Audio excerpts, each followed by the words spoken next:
Hi, I'm Abbie Rexroad, and I'm the OMC song leader. I've been volunteering since I aged out, and you age out at 21. I'm really bad at that kind of math. I like the state camps a lot because you get to meet so many different people. They just come from everywhere and you get to make relationships with all of them. I really like the pepperoni rolls, and biscuits and gravy are always a hit too.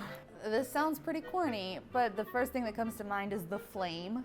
4-H'ers, they just have this fiery passion. We love 4-H and we love West Virginia. I don't know, I feel like I would need a really good pillow. I just want to be comfortable. I just want to make sure I can sleep and rest. You're allowed to act like a kid even though it's the older ones.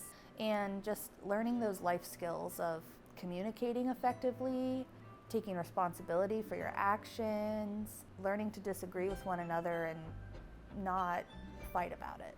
As soon as you walk in, as soon as you make your bed, you belong. Whether you know it yet or not, you might not always feel that, but we see you and we want you here and we want you to have a good time and we want you to learn and grow and create lifelong friendships.